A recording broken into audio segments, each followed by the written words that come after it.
Góðan daginn, gott fólk, og velkomin hingað á þennan kynningafund á Umhverfisstofnun nýja reglugerð snyrtivörur. Ég heiti Bergþóra Skúladóttir og teymistjóri efnateymis.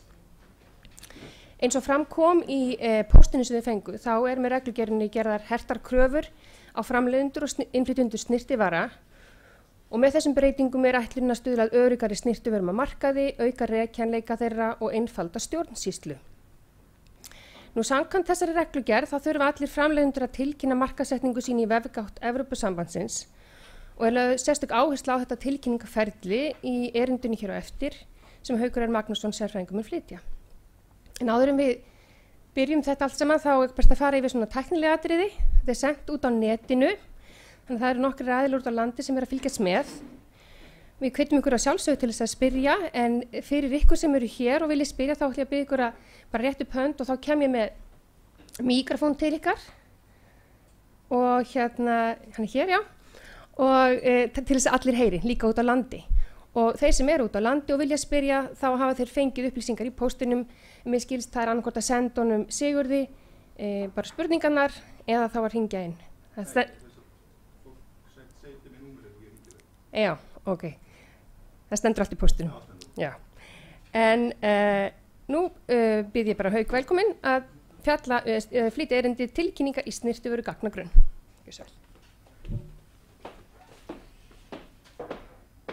Já, komið sæl, ég heiti Haukur og ég ætla einmitt að fara yfir þessa reglugerð sem kemur út núna fljótlega. Hún tók gildi í Evrópusambandinu kom út fyrir nokkrum árum í Evrópusambandinu en mun taka gildi núna 11. júlí í sumar.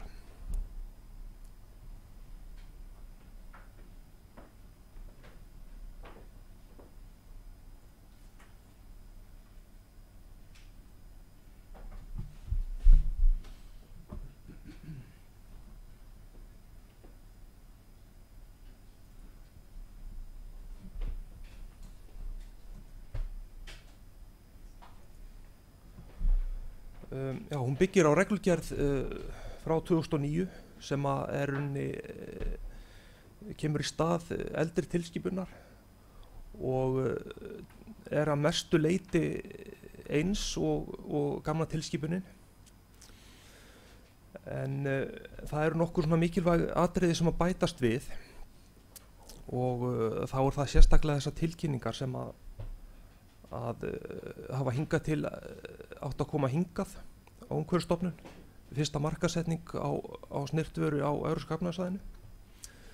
En nú gerð krafa að þessar tilkynningar fari allar í gegnum sérstaka vefgátt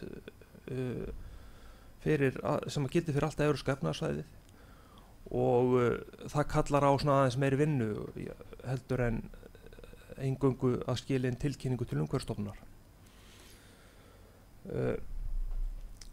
Síðan gerð krafa öryggismat og öryggisskýrslu og upplýsingaskjal. Þetta ekkit í sjálfu sér ekki mikil viðbót við það sem hefur verið og svo að auki gerð krafa að fylgt sé góðum framleiðsluháttum við framleiðslu á snyrtivörum. Það gerðar svona aðeins kröfur til ábyrgðaraðila og dreifingaraðila eru gerðar svona skýrari heldur en í gömlu reglugerðinni. Og ég ætla síðan að fara aðeins yfir merkingarnar og viðaukana sem eru varðandi innihaldsefnin og hvað reglur gilda innihaldsefni í snyrtivörum. En mesta áherslan verður á tilkynningaferlið og ég ætla að fara í gegnum það hérna á eftir, í lokin.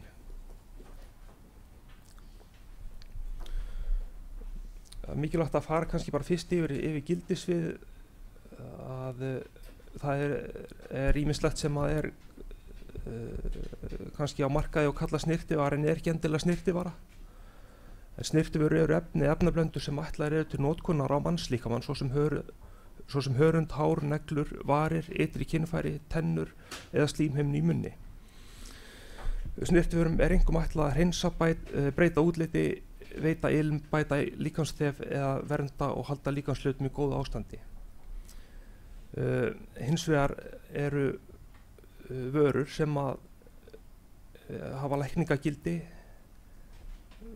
örva harðvöxt, eru til sótthreinsunar eða til eyðingar bakteríu eða til að eyða hrukkum, bara svo eitthvað sé nefnt að þetta eru ekki snyrtivörur og þessa vörur gilda aðra reglur.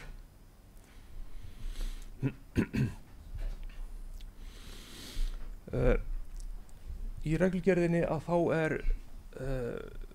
útskýrt hlutverk svokallaðs ábyrgðaraðila eða responsible person eins og það er kallast á frummálinu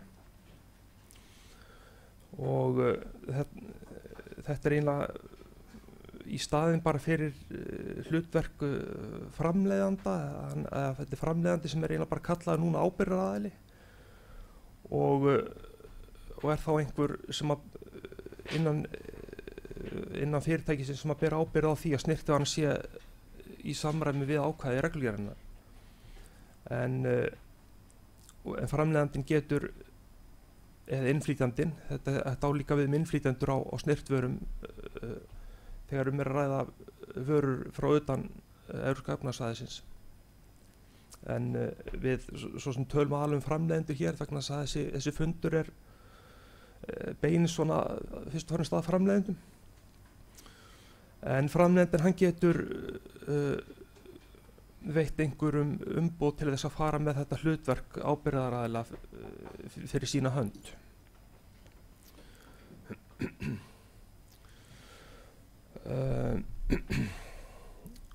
Og það eru auknar skyldur sem að þetta er svona kannski meira bara til þess að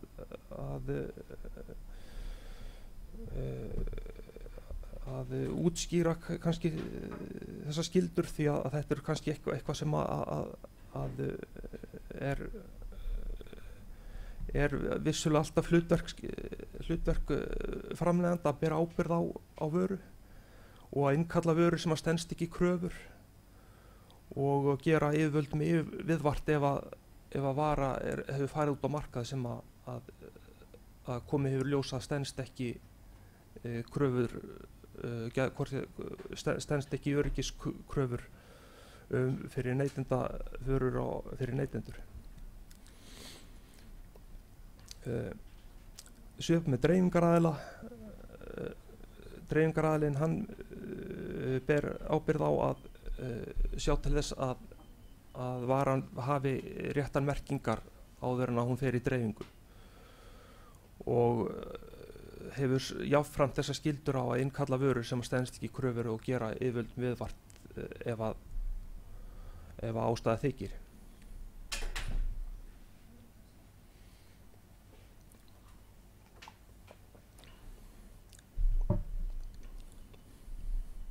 Er einhverjar spurningar svona sem hafa vaknað? Ég ætlum að leyfa kannski bara spurningar svona öðru hvoru þetta við getum ekki vegna þess að þetta er sent út á netun þá þarf að bera fram spurningarnar í hljóðnemanum. En gjör svo vel. Já, góðan daginn, Kristín heiti ég hjá Saga Medica. Þú talaði góða framleiðsluhætti. Ertu þá að tala GMP-vottun á alla framleiðendur íslenskra náttúruvara? Svona snyrtivara. Ég er eiginlega að spyrja sérstaklega út af því að það er svo mörg til dæmis krem sem er unnin úr íslenskum jurtum og ég er að velta því fyrir mig hversu langt í ferlinu þetta tegir sig og hvernig eiginlega litlir aðilar ætla að reyna að uppfylla þær kröfur. Sko ég sé ekki fram á annað en að þurfi vottun fyrir GMP en hins vegar er það bara ekki tilbúið, umhverfi hérna er bara ekki það langt komið að það sé komin inn neitt sem að það er engin faggildur vottunaraðili fyrir góða framleiðsluhætti fyrir snyrtivörur eftir því sem ég best veit. Þannig Þannig að þessu tvílitin til að þá erum við ekki alveg tilbúin undir þessa reglugerð en leið og það verður hægt að veita vottun fyrir þetta, þá verðum við að fylgja því, já. Þegar þú talar framleiðandi, talar þá verksmiðjuna sem framleiðir eða vörumerkið sjálft sem ber skyldu til þess að tilkynna? Það er vörumerkið. Það er vörumerkið. Þannig að það er ágætt að þetta kom fram því að dreifingaraðili sem að setur á marka vöru undir eigin vörumerki, hann þarf að tilkynna. Þannig að tilkynningin beinist að vörunni sjálfri og vöruheitinu, þannig að það sé hægt að finna hana þannig að eftirlitsaðilar geta fundið hana í gagnagrunninu.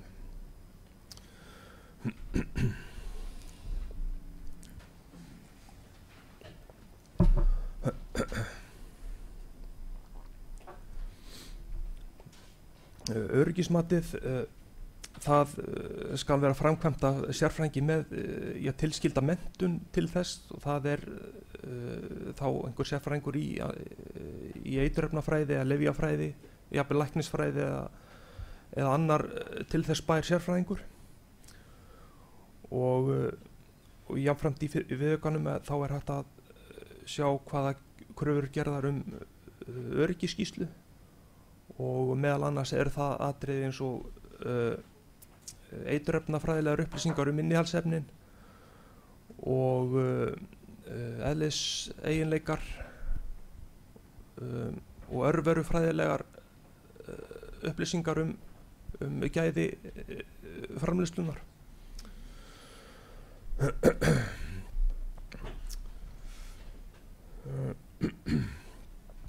Merkingar þetta nú svipað og hefur verið og eða svona nokkurn veginn bara eins og hefur verið kröfunar merkingarnar, nafn og heimilisfang ábyrgðaraðila og lýsing á verkun, þannig að á eftir vöruheitinu þá sé eðlilegt að komi fram hvernig varan eigi að nota.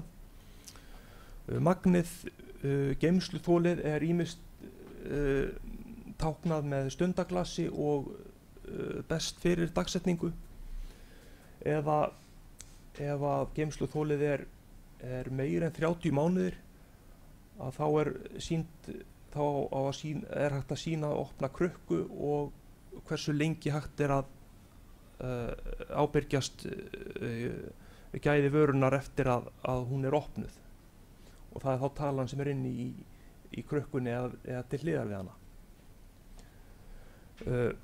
Síðan varúðarráðstafanir og leiðbeiningar notkun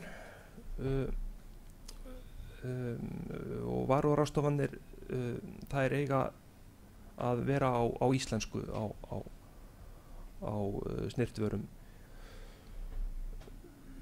Síðan númer framleiðslulótu og síðan upptalning innihaldsefna í minnkandi röð og þar sem að nota ENCI heitið. Ég útskýri það hérna aðeins á eftir hvað það á ferðinni. En þannig að þið notið það frekar heldur en að merkja innihaldsefnin á íslensku að þessi efni heiti eiga að vera með þessum samræmda hætti. Stuttum prófanir á dýrum, þetta var búið að runni banna áður og hefur verið nokkur skeið og það á jafnt við snyrtivöru og einstök innihaldsefnin, hvort tveggja bannað og líka þá markaðssetning á snyrtivöru ef hún hefur verið prófuð á dýrum og það eru engar undantekningar lengur leiðar. Þetta á alfarið að vera búið að leggja þetta af núna. Þá ætlum ég að fara hérna yfir reglur innihaldsefni í snyrtivörum. fyrst kannski að nefna viðauka 2 þar sem að efnin sem eru bönnuð og það eru alls konar efni. Þetta eru mest flest efni sem þarna eru talin upp efni sem hafa kannski engan sérstakann tilgang til að nota í snyrtivörur, en svo eru önnur efni sem er búið að meta að séu ekki örugg, hafa kannski verið notuð áður en þykir ekki öruggt að hafa í snyrtivörum. Og dæmi efni í þessum viðauka það eru hormón og þungmálmar og efnasambönd þeirra eins og blý og kadmíum og nikkel og kvikasilfur og fleira, D-vítamín, efni sem að valda krabbameini eða eru talin geta valdið krabbameini, og þetta eru alls eitthvað á annað 1000 efni sem að eru í þessum viðauka. Viðauki 3 það eru efni sem eru leyfð með skilyrðum og það eru til dæmis ýmis ilmefni sem að þarf að taka sérstaklega fram í innihaldslýsingu ef að þau fara yfir tiltekin mörk. Það getur verið flúorsambönd sem eru í tannkremi, það þarf að gera grein fyrir þeim og þau mega að hámarki vera 0,15% í styrkleika. Vetnisperóxíð í hárvörum og tannhvítunarefni, það gilda líka hámarks kröfur hámarks styrkleika, og formaldehýð í naglaherði sem er leyfilegt með skilyrðum. Formaldehýð er síðan auk þess leyfilegt sem rótvarnarefni. Og svo síðan eru reglur hárlitunarefni sem að kalla á sérstaka viðvörunarmerkingu, en það eru í þessum viðauka eru á 300 efni þegar í reglugerðinni. Í 4., 5. og 7. viðauki eru yfir efni sem eingöngu má nota sem annarkvort litarefni, rótvarnarefni eða efni til þess að síja út útfjólubláa geisla í sólarvarnarefnum, og það er þá tæmandi upptalning á efnum sem að mega vera í snyrtivörum í þessum tilgangi. Þá ætla ég kannski að sýna ykkur listan hjá Evrópusambandinu yfir innihaldsefni í snyrtivörum, og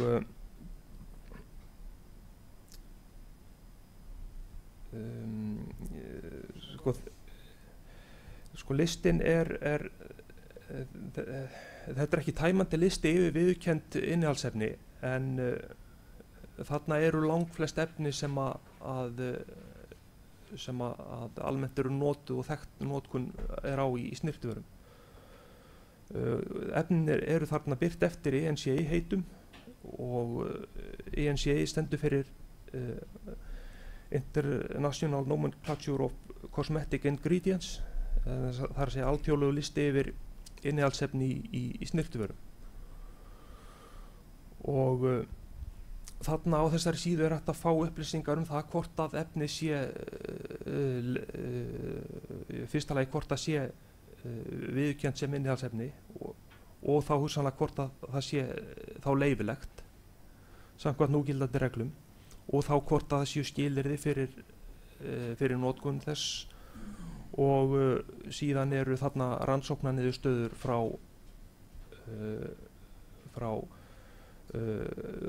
rannsóknarstofum á vegum Evrópusambandsins.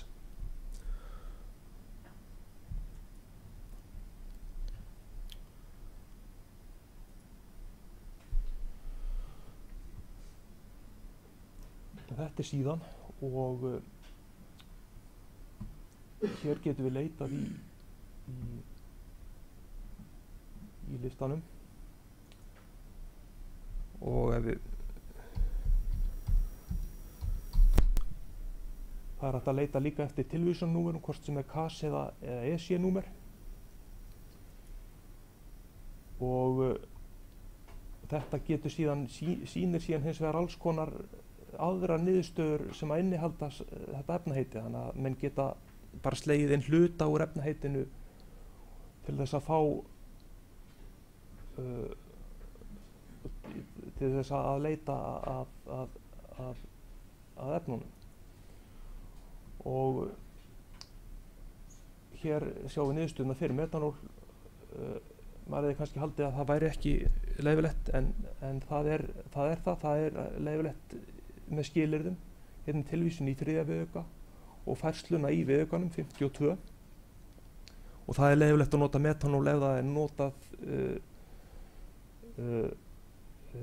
með etanóli og ísopropylalkóhóli að hámarki 5%.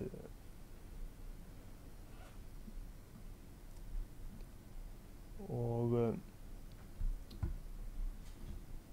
það er hins vegar engar, svo er hérna ef að það eru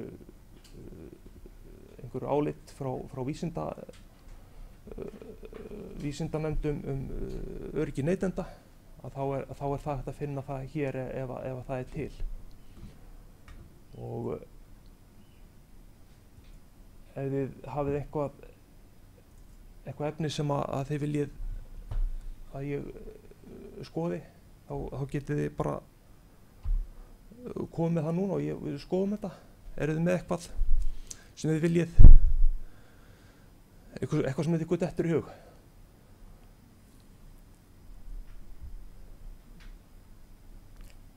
Nei, það er alltaf leið heldur. Skoðum hérna eitt annað. Það er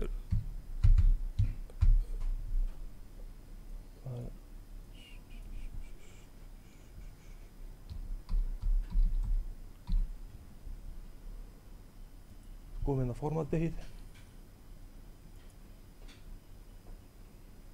Og það er bæði tilvísun í 3. og 5. viðauka, eða 7.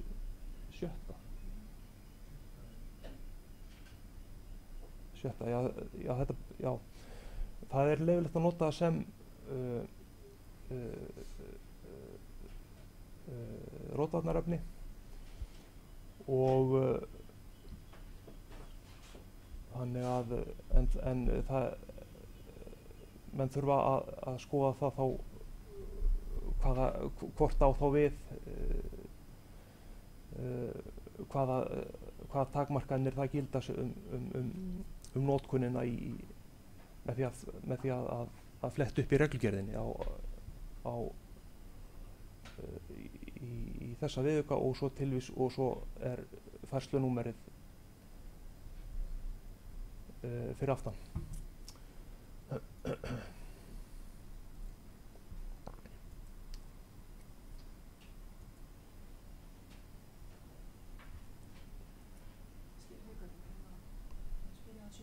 Já.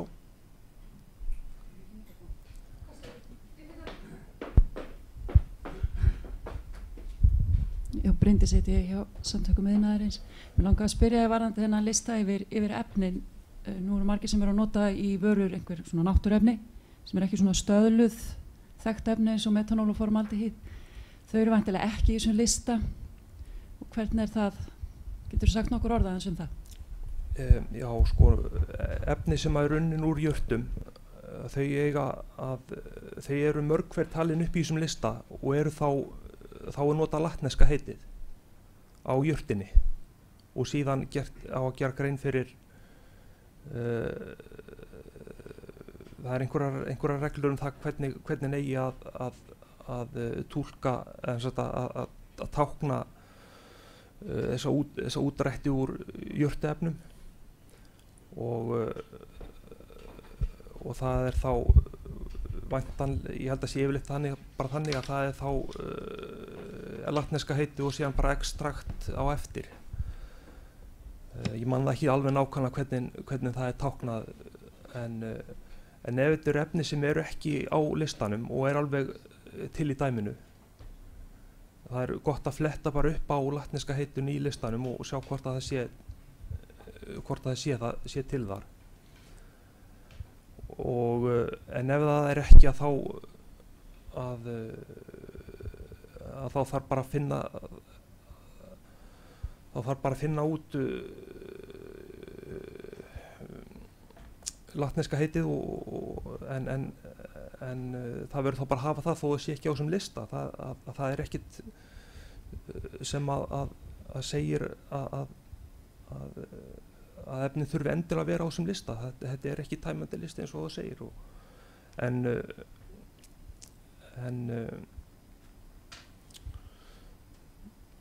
en já, muna það bara að leita eftir latneska heitinu ef það efni úr jurtaríkinu. Já. Það er varðandi hérna öryggismat og þú sagðir að þurfti að vera lyfjafræðingur eða efnafræðingur sem framkvæmir það. Er það þetta sem að kalla safety assignment? Já. Þannig að þú veist, já, fyrirtæki eins og mitt þarf ekki að eiga hérna eða vera með lyfjafræðingi vinnu eða svoleiðis. Það er bara þessi safety assignment sem að sendir erlendis og lætur gera fyrir sig, því ég held þetta sé ekki gert hérlendis. Eða einhverjir sem eru farnir að vinna svona safety assignment, viðurkennd alþjóðleg safety assignment hér á landi? Þetta er það.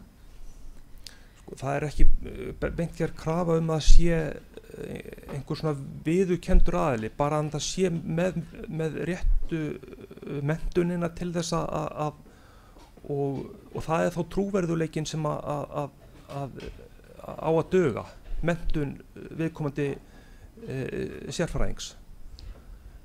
Já, ég samt veit til þess að þegar maður er farin að flytja sko vörur út fyrir Evrópu að þá er mjög nauðsynlegt að hafa svona vottað safety assignment skjal.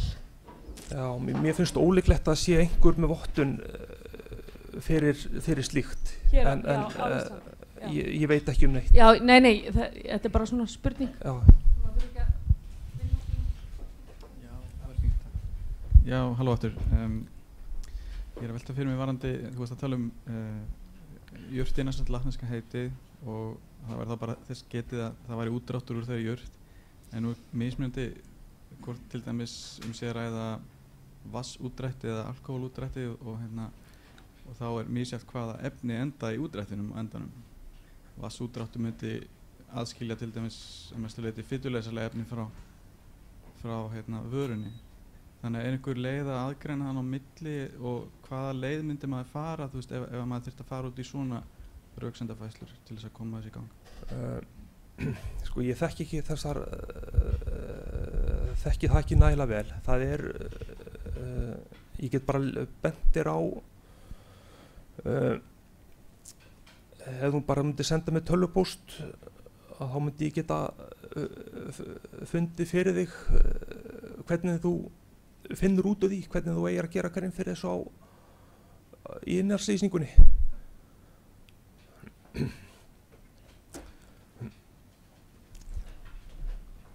En einhverja fleiri spurningar á þessu stigi? Þá Einar heiti ég frá Heilbrigðiseftirlitinu í Reykjavík. Ég var að velta fyrir mig svona ef einhverja framlega snyrtivörur og hann er með íslenska heitið eingöngu, er eitthvað sem hann getur leitað til að finna út þessi heiti, hvernig að finna réttu þýðingun á íslensku heitunum?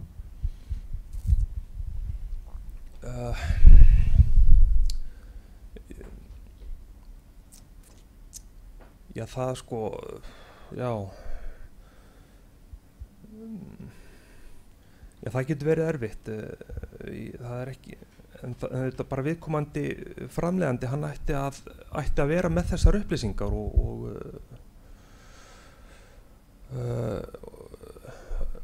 yfirleitt er nú, ef upplýsingarnar eru eingöngu á umbúðunum á íslensku, að þá verður bara að fara til viðkomandi framleiðanda og fá þessar upplýsingar og gera kröfum að fá þessar upplýsingar eftir ENC í heitum. Það er ekki hægt en hins vegar að þá er hægt að í mörgum tilvikum að finna út tilvísunarnúmer eins og KAS-númer eða EC-númer með því að leita í efnalistum. Þetta bara getur verið svolítil vinna. Það engin svona góð aðferð bara sem til þess. Ég get kannski bætt hérna aðeins við að nýhalsið ég og vinn hjá Umhverfisstofnun að ef þú leitar á netinu eftir íslenskum jurtaheitum þá getur maður oft fundið sko viðkomandi erlend heiti og rakið sig áfram í latnesku heitin í gegnum Wikipedia eða einhvað slíkt sko.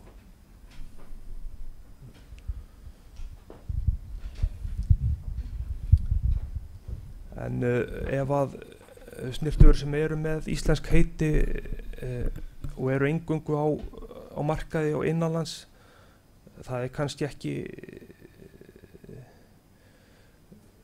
skiptir kannski ekki öllu máli þó að upptalningin sé á íslensku en ef nokkuð kostur þá eiga menn að nota þessi ENC heiti.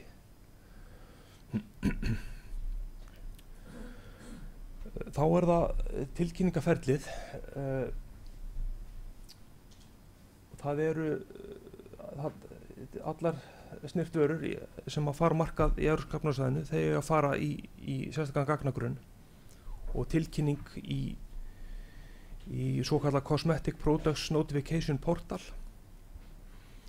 og það bæði við markaðssetningu á snyrtivöru og líka markaðssetningu á snyrtivöru sem að inniheldur nanoefni. Það þarf sérstaka tilkynningu fyrir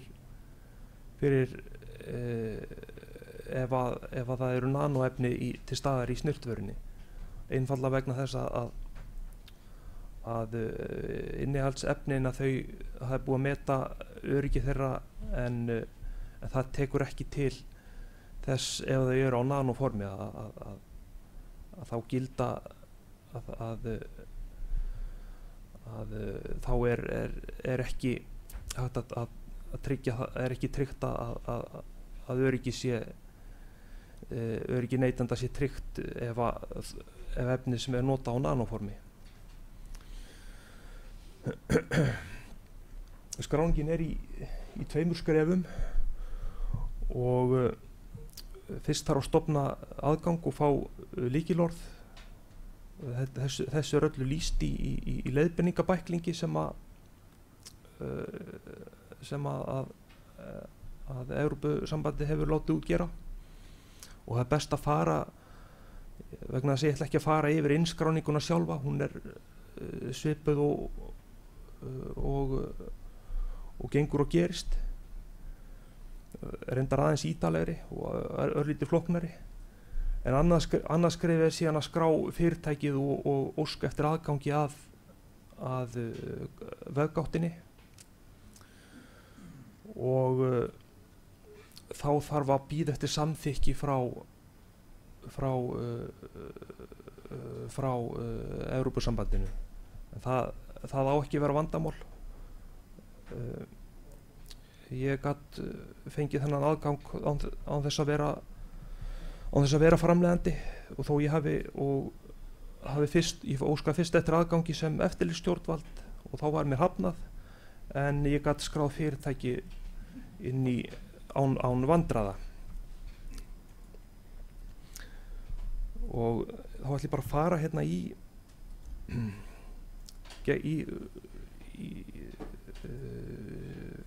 leiðbeiningabæklingin.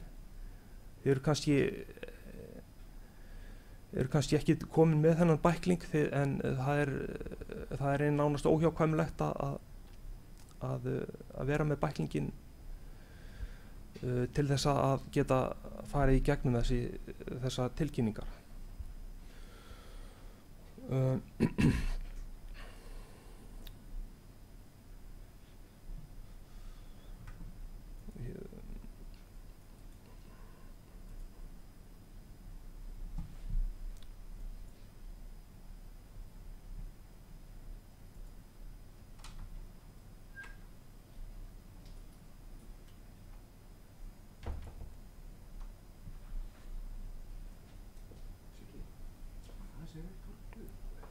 Well,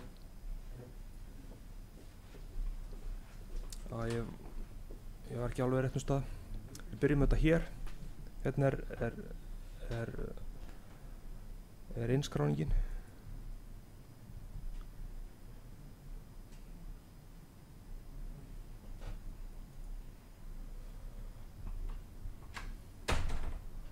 Og hér þarf bara að fylla út þessar upplýsingar sem að hérna koma fram og þegar að því loknu að þá kemur svar í pósti, í tölvupósti og þar sem að kemur upp sem að birtist síða eins og þessi hér sem að smellir á þennan hlekk hérna og velur sér það sem að fær tækifæri til að velja sér lykilorð.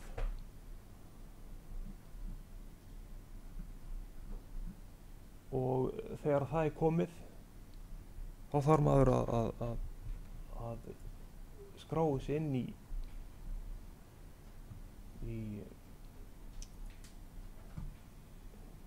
þetta er reyndar ekki glugginn sem opnast venjulega. Það er þessi hér og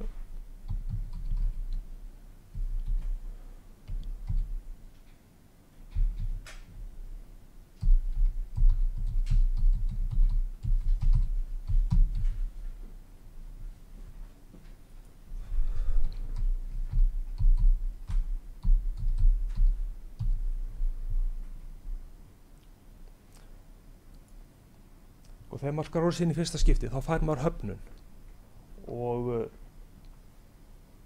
þá kemur upp þessi gluggi hér og þá þarf maður aftur að smella á hlekk til þess að fara í annað skráningaform og þá gerir maður grein fyrir fyrirtækinu og óskar eftir aðgangi, formlegum aðgangi og já, þetta er tvöfalt skref sko. Fyrst er bara að stofna aðgang og síðan óska eftir aðgangi að vefgáttinni. Maður þarf að bara fara í gegnum þennan bækling og því að þetta verður eiginlega ekki gert öðruvísi en ég ætla ekki að lýsa þessu vegna þess að þetta er svona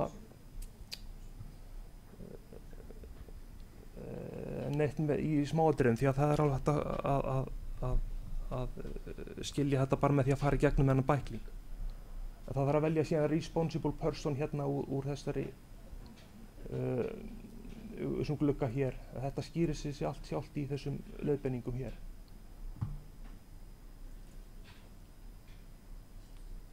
Og síðan þarf maður að bíða eftir samþykki, það tekur kannski 1 til 2 daga og þá getur maður farið að tilkynna.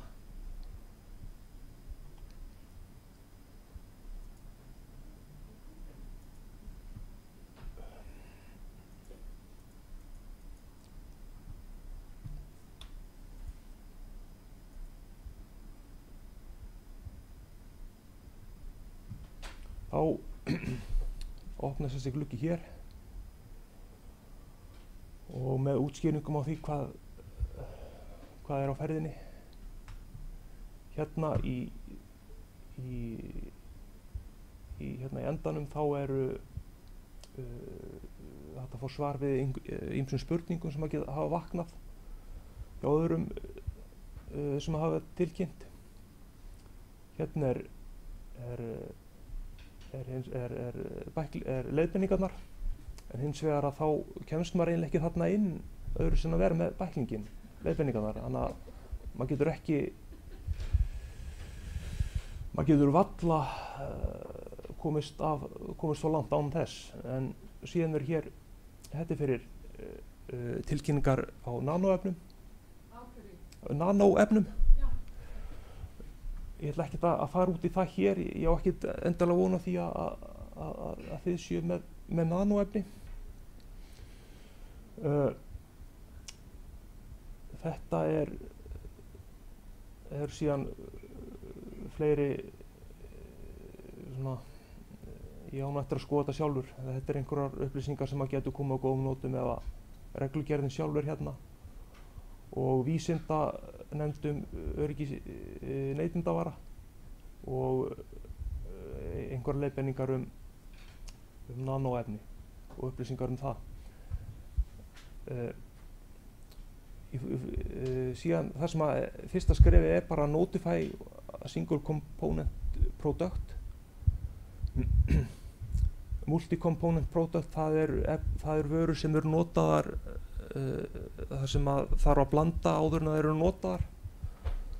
Þannig að við förum bara gegnum þetta eins og þetta fyrir single component og þá þarf að taka hérna fram vöruheiti, velja tungumál sem er notað fyrir vöruna og ef þið eruð á markaði hérna á Íslandi eingöngu þá bara velja íslensku en ef þið eru í útflutningi að velja þá multilingual og með það að markmiði að varan sé svo heitið sama nafni á öðrum tungumálum og erum fleiri en eina vöru þá er það plúsinn hérna til þess að ef það eru afbrigði eins og litafbrigði þá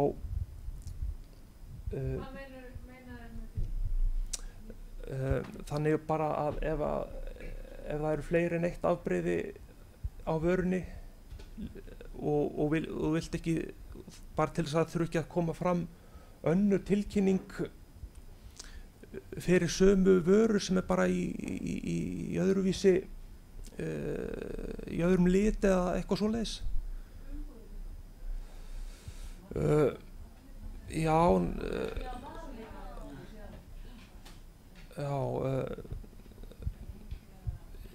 Ég reyndar þekki þetta ekkert sjálfur eitthvað vel hvað þetta getur átt við en þetta er aðalega bara til þess að þurfa ekki vera að koma með tilkynningu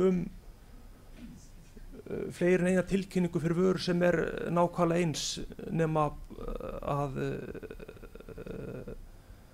að einhverjur öðruvísi litasamsetningar eða ég veit ekki einu sinni hvað annað getur verið. Þetta er ekki útskýrt vel í leiðbeiningunum.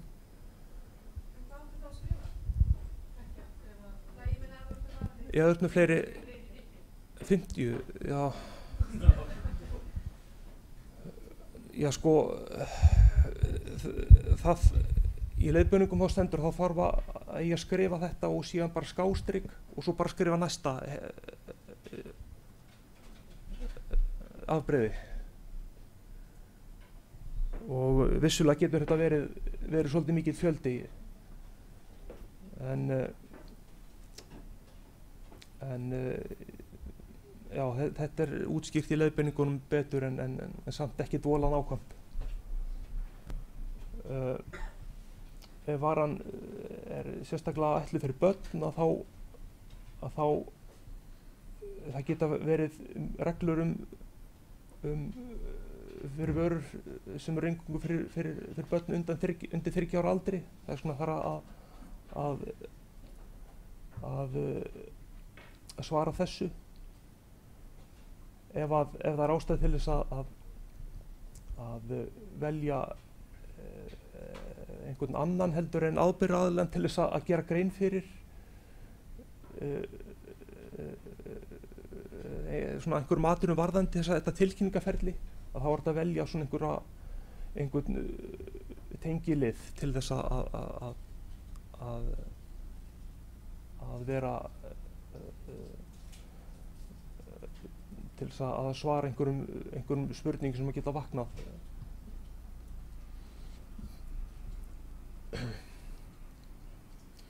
Sko, síðan hérna ef varan er flutt inn í sambandið og þetta gildur EES þannig Þannig að þeir sem eru að framleiða þeir segja bara nei, að varan er ekki flutt inn, þó hún sé flutt inn kannski til Evrópu og þá héðan, að þá er það ekki innflutningur í skilningi reglugerðarinnar. Ef það er til dæmis að ræða innflutning, þá þarf að velja landið þar sem að varan kemur frá, og þetta þurfa innflytjendur sem eru að flytja inn að velja þá hvaða land. Og Henrik Guernsey, það er ekki innan Evrópusambandsins, þannig að ef við erum að flytja inn þaðan snyrtivörur, þá þarf að taka það fram. Síðan er það flipin, og fyrst er að spurningun þessi CMR efni, það er það efni sem eru krabbameinsvaldandi, valda stökkbreytingum, eru skaðaleg fyrir frjósemi eða valda fósturskaða, og ég er nú bara að vona að það sé enga svoleiðis efni í ykkar vörum, en ef að svo skildi vera,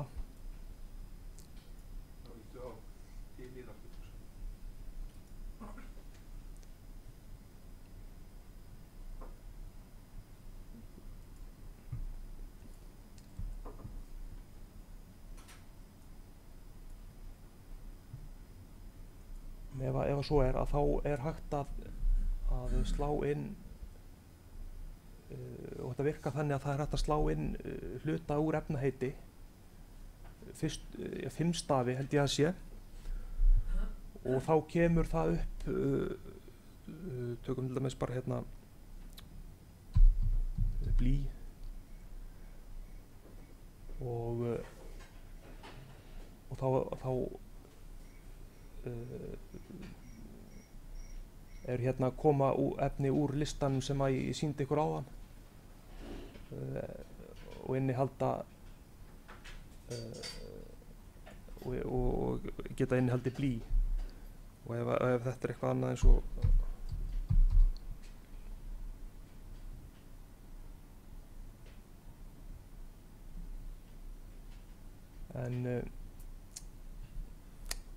en ég á svo sem ekki vona því að það séu neginn svoleiðis efni, en ef að já, ég held sé ekkert að fara neitt frekar út í þetta. Það skýrir sig líka mestuleyti sjálft. Síðan kemur kannski mesta vinnan, það er flokkur og rammasamsetning á efni, og það þarf að gera grein fyrir þessi í 3 stigum hérna, og velja,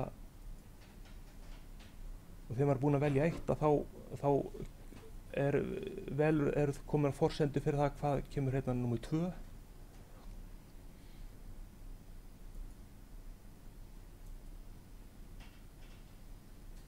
og svo 3, þannig að þetta komi nokkuð veginn nákvæmlega fram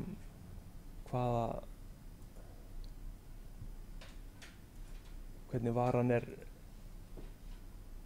hvernig vöru er að ræða. Hérna er útskýring á því ef það er einhverjar umbúðir sem eru öðruvísi óhefðbundnar umbúðir, eins og úðabrúsi eða eitthvað þannig. Svara því. Heitið á rammasamsetningu,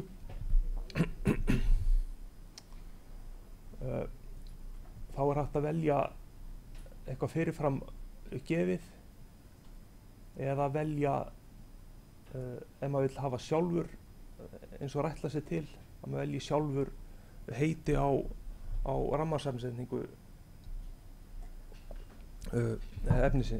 vörunar. Síðan er það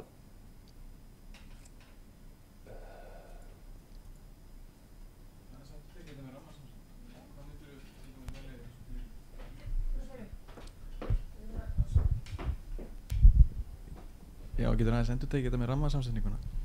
Hvað myndir við velja þarna í svona tilviki? Ég var ekki alveg, ég fatt ekki alveg hérna, please suggest a formulation name, hvers konar svar verið að biðja? Það bara eitthvað sem að framleiðandi getur bara valið sjálfur, held ég. Þetta er ekki hefur ekki með vöruheitið að sjálft að gera. Ég get einlega ekki svarað þessu betur. Haukur, hvað var þetta sem hvað hérna, það var einhver valkostir þarna? Já, ég ætla að reyna að útskýra það. Það eiga að vera þetta 3 valkostir. En það hefur kannski eitthvað að gera með það hvernig maður velur hérna þessa fyrstu. Ég ætla að útskýra alla 3 valmöguleikana.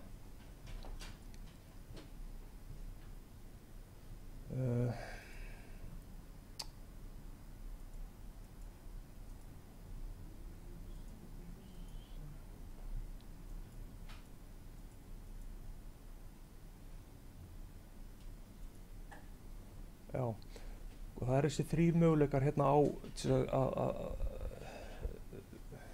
fyrir tilkynningu á til að taka fram hver þessi rammasamsetning er. Og fyrsta lagi það þessi predefined frame formulation. Og þá eru þessi innihaldsefni tekin koma að birtast þau hér svona og þá velur maður efni eftir því sem á við úr þessu, en eingöngu ef þessar forsendurnar hérna, þetta sé yfir þessum mörkum sem að hér eru.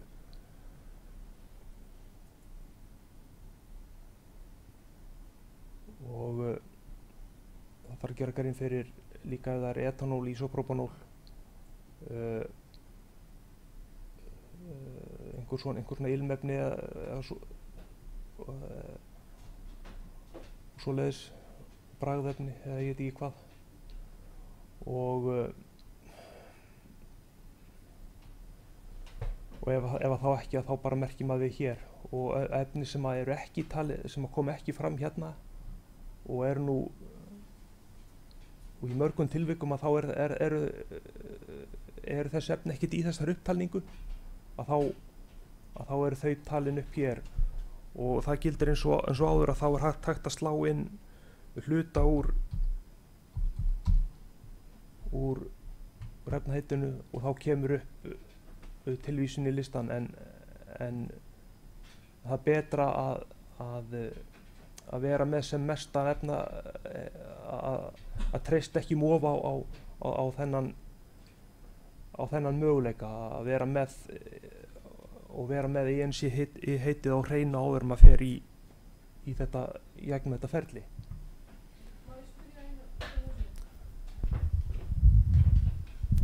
Þarf maður að telja upp hérna allan listan sem að er á innihaldslýsingunni í þessu?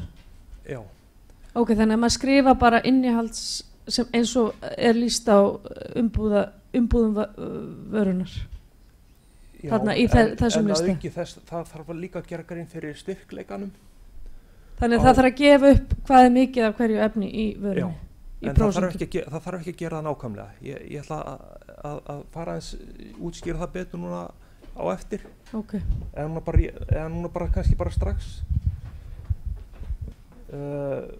Sko þetta þessi möguleiki predefined frame formulation, síðan hægt að gefa upp hérna annarkvort exact eða concentration ranges, og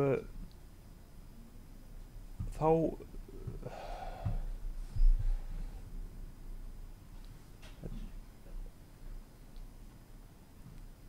ég nú enn eftir að átta mig á ýmsu í þessu. Þetta er svolítið sérstakt, en þegar maður velur hennar möguleika concentration ranges, þá getur maður líka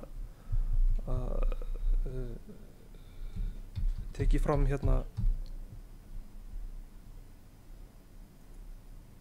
en þá á að koma fram, þá hélt ég að myndi koma fram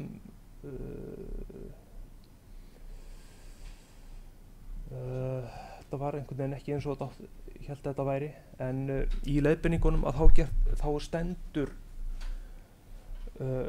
hvaða styrkleika bil á að nota, og ef að menn vilja ekki gefa upp nákvæmlega hvaða styrkleiki á efnunum, að þá geta þið bara valið í leiðbeiningunum og farið eftir leiðbeiningunum það hvernig þessi styrkleikamörk er að gera grein fyrir þeim, og þetta er á blaðsíðu 41 í þessum leiðbeiningum. Þessi plúshaukur, er hann bara fyrir nýja línu? Hann er fyrir nýja línu, já. Þannig að við myndum kannski setja 2% þarna.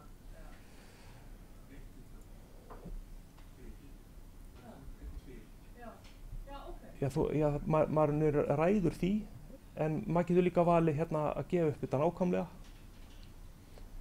En síðan, það sem maður getur líka gert til þess að sleppa við að fara í gegnum þetta, ég held að sé nú miklu betra, að það er að bara vera með hérna tilbúna skrá með magnbundnum og þáttbundnum upplýsingum innihaldið.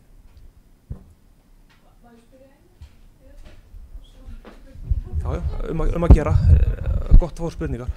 Hérna, mætti maður það bara setja inn PDF-skjal eða eitthvað með, til dæmis eins og ég er með svona safety assignment frá efnafræðingi, mætti ég það bara að tatsa það í þetta? Já, þú getur gert það ef það kemur fram. Já, það er allt, náttúrulega, þetta er safety assignment, þannig að það er... Já, en það þarf kannski ekki allt, hérna er rauninni bara verið að spyrja innihaldsefnin í þessari rammasamsetningu og styrkleikan. Þannig að það sem að líka skiptir máli í þessu, það er að sé ekki of mikið af upplýsingum. Að maður sé ekki að gefa of mikið frá sér þá, ertu að meina það? Já, bara til þess að bara þyngja ekki, svona tilkynning getur að hámarki verið 2 megabæt, þannig að maður sé ekki með of mikið af gögnum þannig að maður sé að gefa upp akkurat þessar upplýsingar sem beðið og það er hérna þá hægt að velja þá svo brás hérna til þess að velja rétta skjalið til þess að hlaða inn.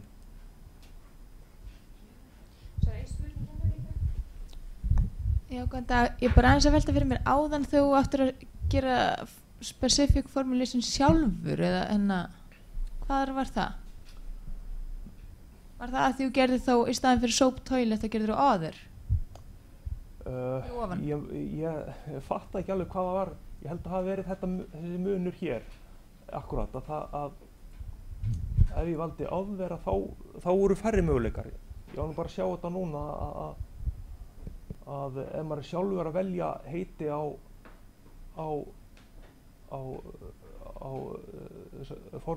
formúlinni að þá eru færri möguleikar til þess að velja úr.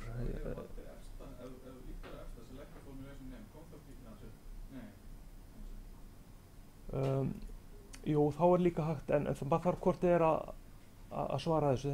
Það sem er rautt stjarna þá þarf maður að vera með þetta, velja eitthvað af þessu.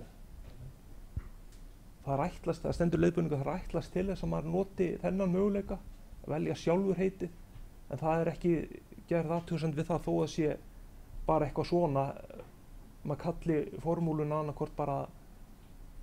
En ef þú gerir sjálfur, hvað kom það? Og þá er annarkvort þetta nákvæmlega eða með við gefum nákvæman styrk eða styrkleika bil og þá er ekki þessi möguleiki að þetta predefined sem að ég held að sé nú ekkert betri, ég held að sé nú langbest að menn séu bara með þetta tilbúið á skjali, en það er eins og ágætt að fara kannski í gegnum þess þetta til að sjá hvað upplýsingar það er sem að vera fisk eftir.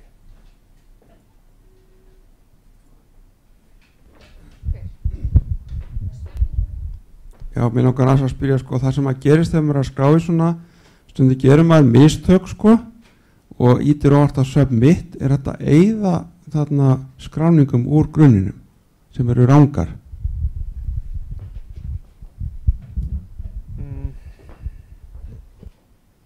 Ég hreinlega bara veit ekki. Ég ekki, það getur verið að standi hérna. Ég þekki það ekki. Ég held að sé óhætt bara að senda bara nýja. Þetta er ekkert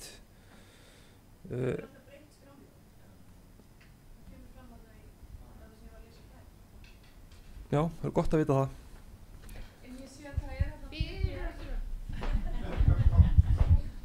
Ég sé að það er PDF inn í þessu skjali. Er þetta eitthvað inn í kerfinu þeirra eða er þetta eitthvað sem er hægt að tengja það? Já. Ég man nú ekki alveg hvað þetta er. Já, þetta er einhver svona fyrirfram gefið uppgefin svona til leiðbeiningar það hvernig er hægt að gera grein fyrir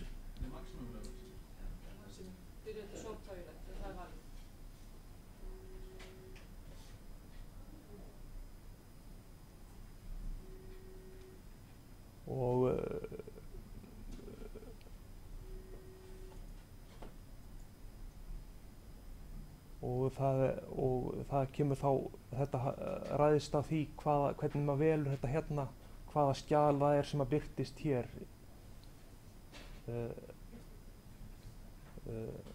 Þannig að það eru margir möguleikar inn í þessu.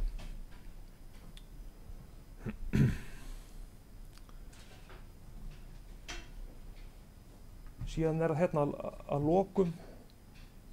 Svo er hérna vegna þessar upplýsingar fyrst og fremst ætlaðar til þess að bregðast við eða verða óhöpp og slys af völdum þessara snyrtivara, að þá er gefinn kostur á að gefa upp upplýsingar hvernig megi bregðast við eitrunum. En þá er þá eingöngu á ensku auðvitað. Síðan hérna neðst þarf að gera grein fyrir merkingunni og umbúðunum.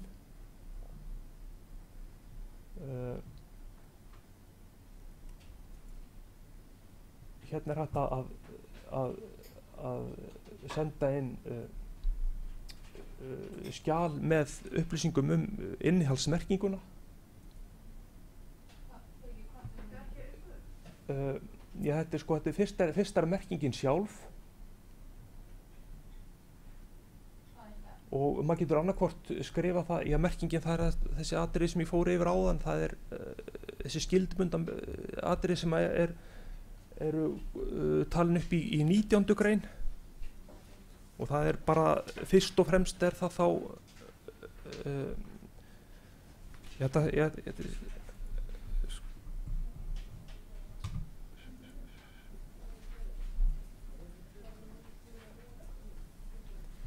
er bara þetta hérna sem er verið að meina, sem þarf að tilkynna líka.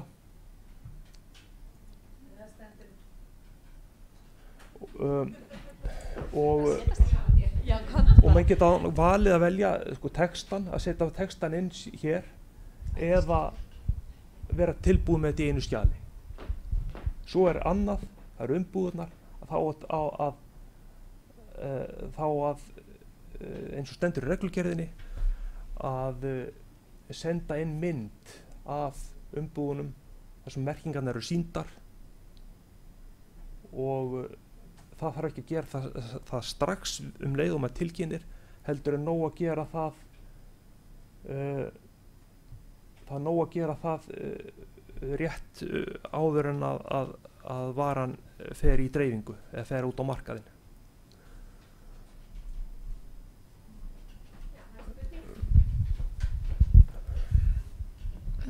Afsakið, ámaður sérst fyrir ofan væri þá gott að ég átti mikið á hvað með að skrifa merkingu af því að þú getur ekki skrifað þessar myndir hérna, lótunúmer og svo annað, ef þú ert með IFU ættir þá að upplota honum líka? IFU, hvað meinarðu? Instructions for use. Já, sko leiðbeiningarnar notkun eru ekki ég minnir að það sé alveg örugglega ekki í 19. greini í þessum skyldubundnu merkingum. Það er rauninni bara merkingar sem að eru ábyrgð framleiðandans.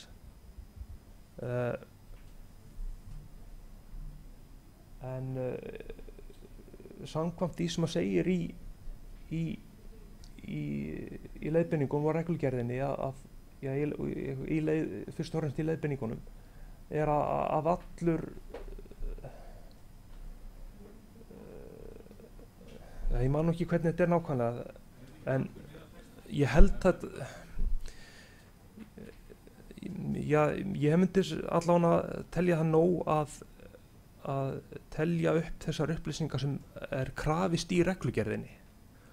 Að það er óþarfi held ég að taka fram upplýsingar merkingu sem er ekki sérstaklega krafist samkvæmt reglugerðinni. En ég er ekki alveg með það á hreinu hvort en mér finnst eðlilegt að það sé að svara bara þessum svona lágmarkskröfum merkingu hér. En síðan er þetta hægt að líka vera með þetta bara í sérstöku skjali og þá er kannski ekkert verra að vera bara með sem mest af upplýsingum.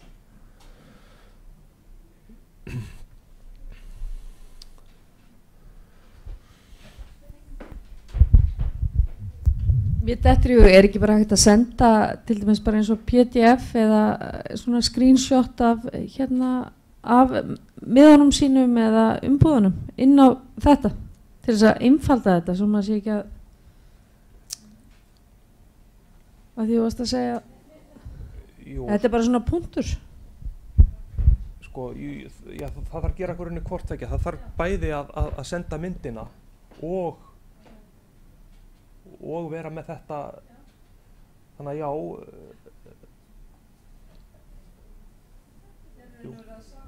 þetta er það sama, já en hins vegar að þetta ekki alveg kannski vegna þess að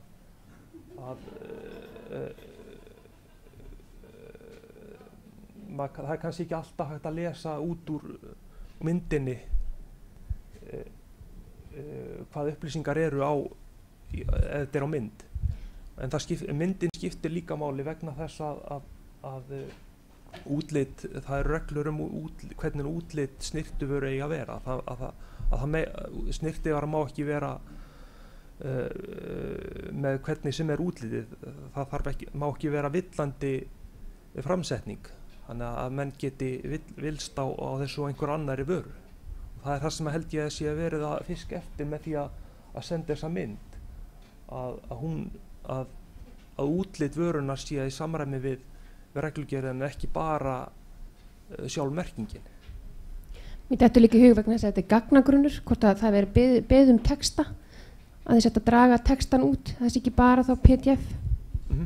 Já. Já, það segja líka varandi þetta, sko, er þessi original labeling, þannig að textareitur, er hann ekki akkurat ætlaður fyrir þann texta sem er ekki beðið í lágmarkskröfum?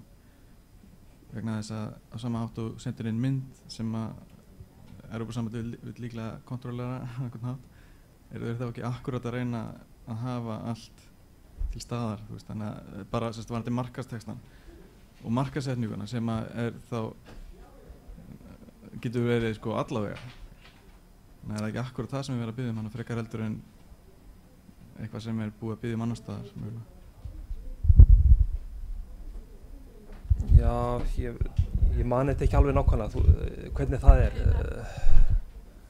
Dóra, þetta ég frá Andrá, ég er búin að vera að liggja yfir FDA-leifunum, Ameríkuleifunum, að reyndar ekki fyrir snyrtivöru en þetta svipar rosalega til þeirra og þar biðja þeir þennan texta líka, nákvæm hvernig þetta kemur til með hvað kemur til með að standa á miðanum. nákvæmlega. Allt saman bara. Að því að þeir eru með sko, þeir vilja fá mynd og þeir vilja líka fá textan. Og það er vegna þess að það eru upplýsingar sem þurfa að koma fram á miðanum, samkvæmt þeirra og væntanlega þessu líka. Þú veist, eins og dagsetningar og fleira sem þurfa að vera á miðanum.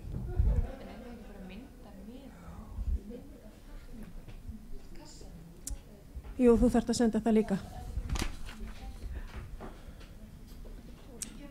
Ég hveti ykkur nú bara til að skoða þessar leiðbeiningar og sjá hvað stendur nákvæmlega það,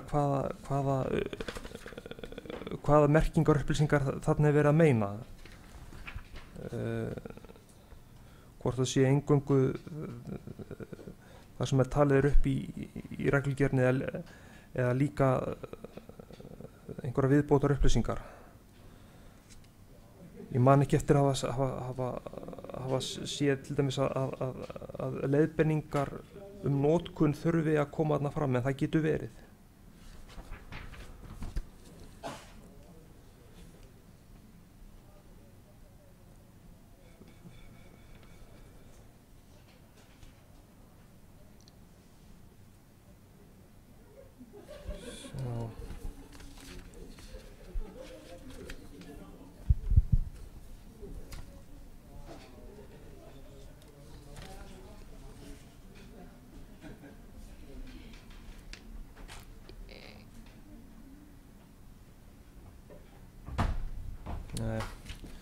Ég sé þetta bara hreinlega ekki, en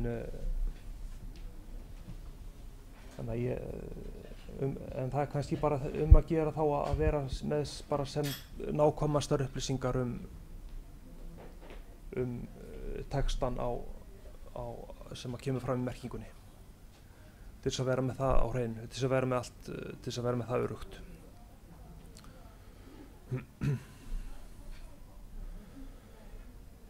Þá held ég að sé ekki fleira sem ég held að sé ástæða til þess að fara í gegnum, en það er hérna einhverju fleiri mögulega. Það er hérna er hægt að leita eftir vöru, slá inn eitthvað vöruheiti til þess að sjá hvort það sé komið inn á þennan lista. Ég geri ráð fyrir að það sé verið að fiska eftir þeim möguleika. Svo er hérna ítarlegri leit.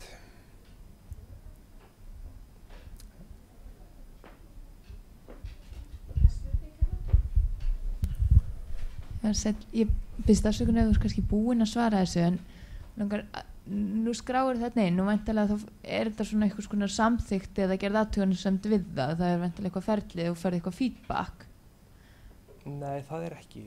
Ok, þannig að það er ekki það. Er þið að sjá þann hluta sem er framleiddur á Íslandi, eða hvar er farið yfir þetta, eða er þetta bara, liggur þetta bara inn í ef slys skildi vera höndum? Þetta er annars vegar ef það koma fyrir einhver slys eða óhapp, en líka bara til þess að fyrir yfirvöld til þess að gáku skuggum að viðkomandi sé að fara eftir ákvæði með reglugerðinu. Þetta er til eftirlits, já. Ef það er eitthvað sem er ekki eins og á að vera, að þá myndu vera einhver viðbrögð, en annars ekki. Já,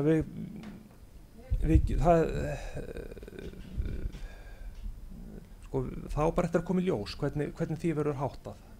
Við höfum þetta aðgang, við erum með tengilið inn í gáttuna og við fáum aðgang sem eftirlitsaðili, og þannig hluti af eftirlitinu verður þá að kalla kannski eftir eins og Product Information File og kanna hvort sé all öryggisskýrslur og svoleiðis. En það er einu spurningi. Já, Ólafur Haldursson heiti ég. Ég tók ekki eftir þarna varðandi vöru til dæmis sem er til í mismunandi þyngdum og þá hugsanlega kannski mismunandi pakningum.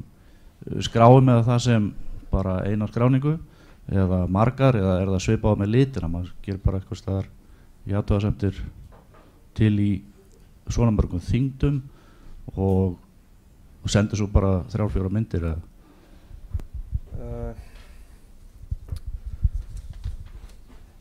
nú bara eða þarf maður að skrá hverja þyngd og senda svo mynd af hverja pakningu fyrir sig? Ég man hreinlega ekki eftir því hvort að það hefur nokkuð staðið í þessu, eitthvað það.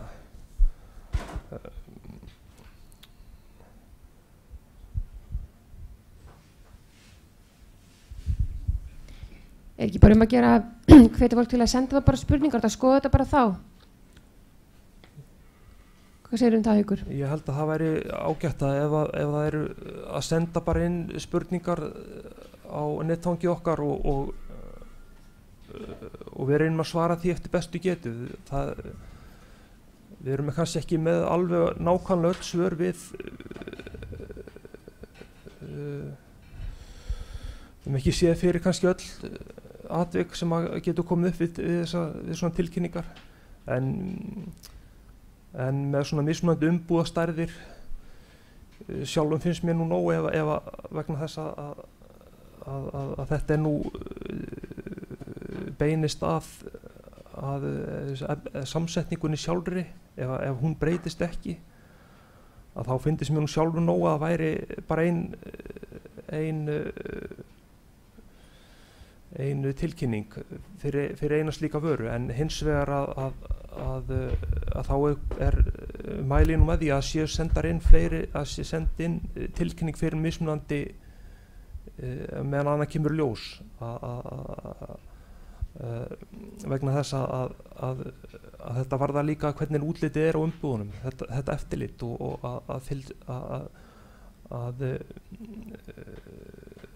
þannig að sjálfsagt þá og til dæmis það ekki gefin held ég svo möguleiki að vera með fleiri en eina mynd fyrir eina tilkynningu, þannig að sjálfsagt betra að vera með sér tilkynningu fyrir sömu vöru í mismunandi annars konar umbúðum. Það væri þá sama í tilviki sem að væri byggt kannski á sömu formúlunni en væri undir nokkrum vöruheitum. Það frekar að senda þá inn tilkynningar fyrir hvert vöruheiti hjá framleiðandanum.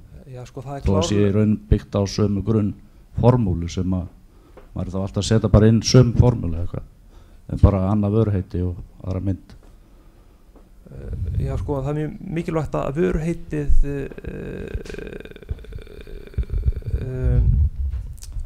að tilkynningin bundin við vöruheitið og já, þannig að það er svona afdráttarlaust að það þarf tilkynningu fyrir hvert einasta vöruheiti ef það er mismunandi, spurningin er bara svo ef vöruheitið er hið sama vöruheiti og lýsing, hvort það þurfi sér tilkynningu, ég ekki alveg klár á því, en mér finnst líklegt að það þurfi ef það er sama vöruheiti en mismunandi umbúðir að stærð. En ég get svo sem bara reynt að komast að því og svara því seinna.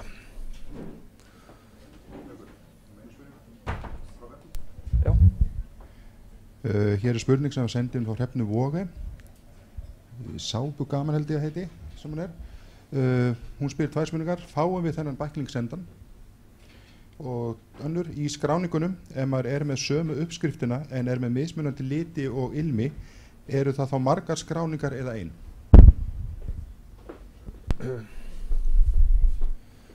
Sko, varðandi leiðbeiningabæklingin, að þá hann verður bara aðgengilegur á netinu, á heimasíðun okkar. Hann er það nú þegar með því að það er að fara í gegnum kynningabæklingin frá okkur og velja með því að fara genn kenningabæklingi þá er þetta að finna link inn á leiðbeiningarnar sem eru merktar þarna inn á blaðsíðu 2 og það er hægt að komast beint inn í leiðbeiningarnar en við ætlum að sjá til hvort þessi ekki hægt að koma þessu á netið svona með svona skýrari hætti þessum leiðbeiningum.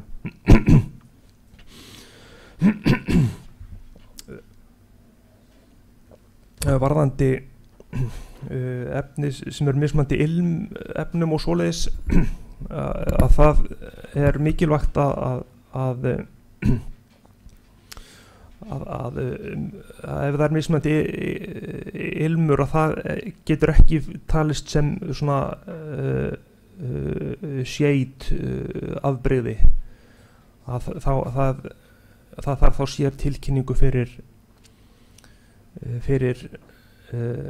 vöru sem er með mismunandi ilmefnum en litir þá held ég þá á það ekki að þurfa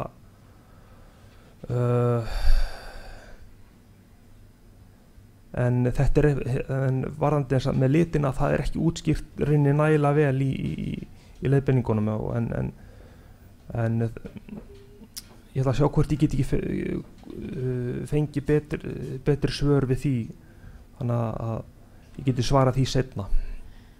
Svo voru hérna nokkra spurningar sem bárust fyrir fundin kannski bara lesa þær upp fyrir þau. Já. Fyrsta spurningin, verður reglugerðinni framfylgt eins og hún kemur fyrir á Íslandi og hver mun framfylgja og hafa eftirlit með?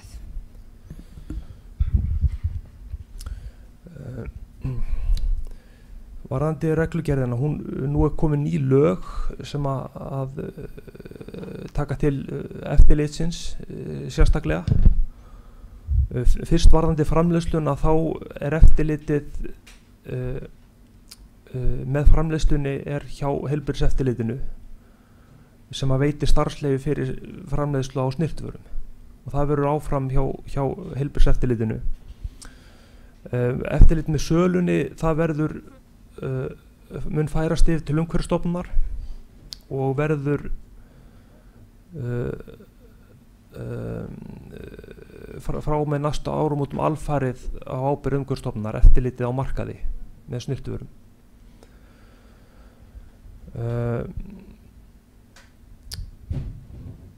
Heldur þetta svarið ekki? Svo spurningum með 2 verða vöruheiti á íslenskum snyrtivörum eins og til dæmis vörtudropar, bóludropar, liðagaldur, græðir, vöðvagigtarolja verða þessi nöfn í lagi? Þessi nöfn eru í lagi en þessar vörur eru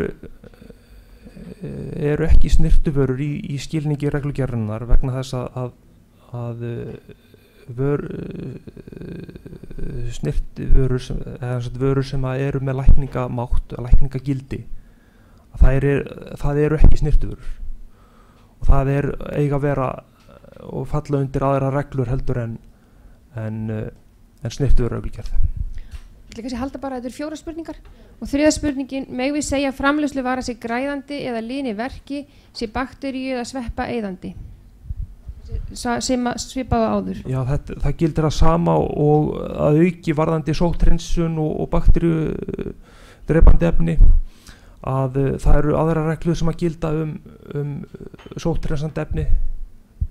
Sótthreinsi efni eru ekki snyrtivörur, það eru sæviefni og það gilda aðra reglur.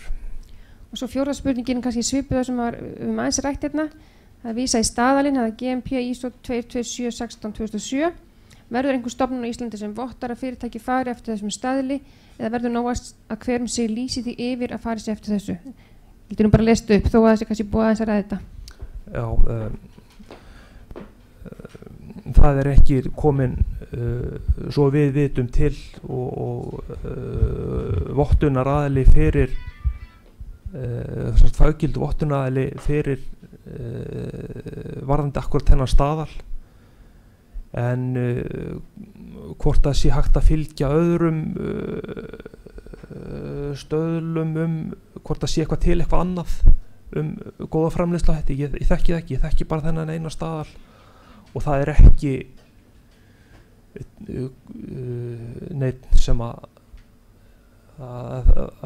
veitir slíka vottun og það er ekki hægt að framfylgja þessu þar með í dag.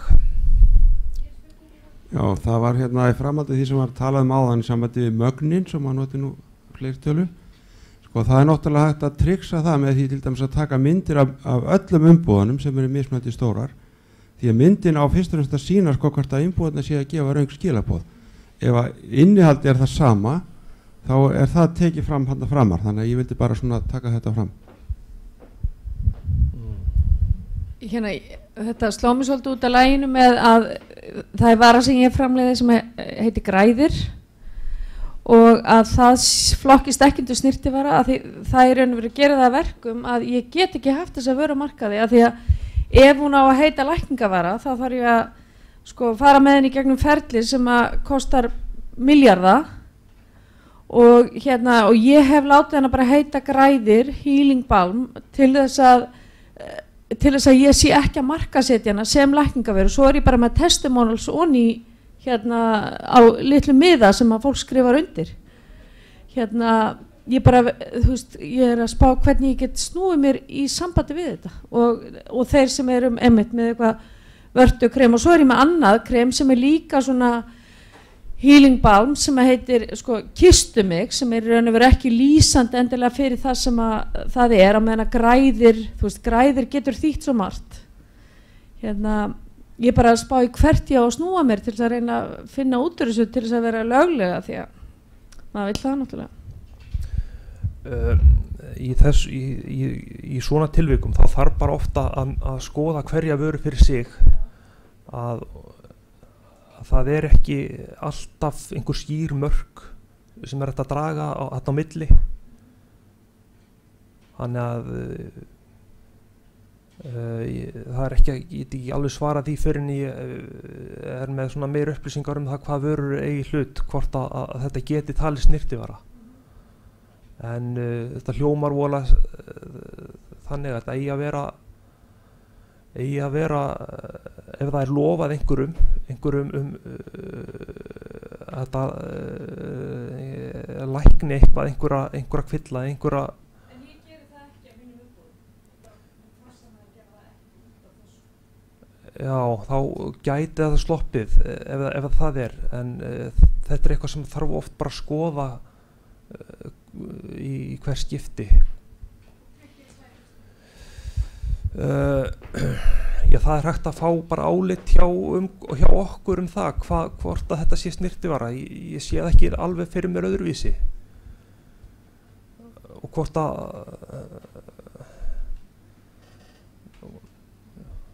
já. Sæl aftur, Dóra Hlín heiti ég og kemur frá Keresis. Ég byrst líka afsökunar að ég var búin að svara þessu, en ég hafði einhvern tíðan heyrt að 2013 þegar nýja reglugerðin tekið gildi þá er þetta CE-merking að þyrfti að CE-merki snyrtivörur. Er það ekki? Þess að það þyrfti að setja CE-merkið á?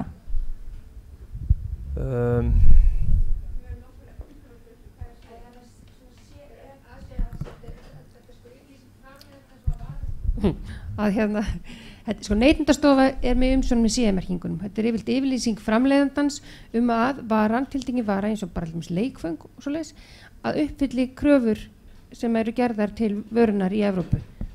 Ég þekki ekki, hvað segir? Ekki. Eins og til dæmis með vélar, það er ekki gerð krafa að þú hafir votta gæðakerfi, en þú þarft að hafa bara þessar upplýsingar aðgengilegar. Já, það er eitthvað þetta í reglugerðinni.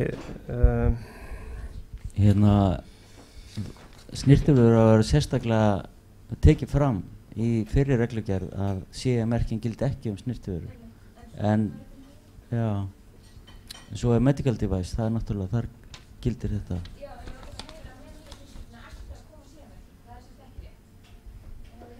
Já, ég hef ekki séð það sko. Ég held að standi ekki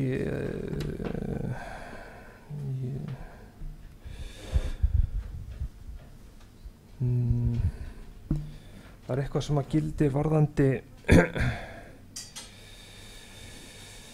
varðandi þetta, en ég held að sé ekki Ég man ekki eftir að lesa það allavega. Mér langar að spyrja svolítið ykkur framleiðendur, er einhver byrjaður að tilkynna?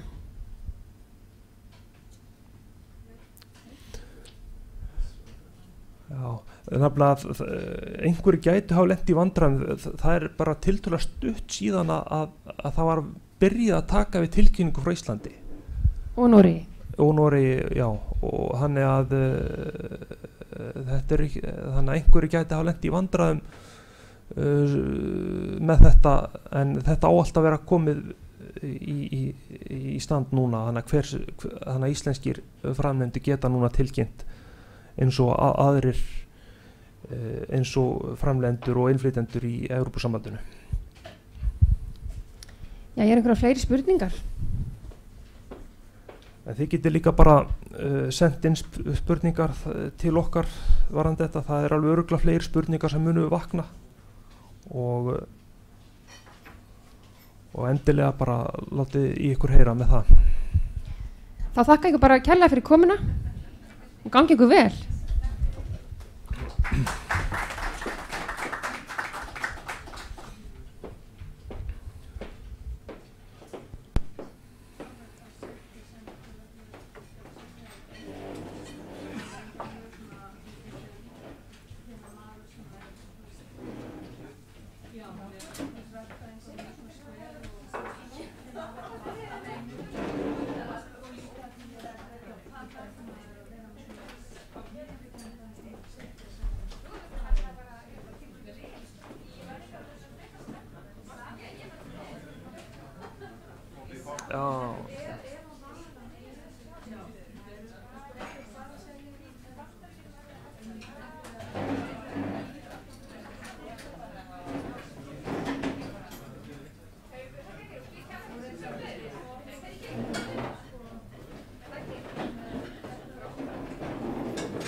Takk fyrir.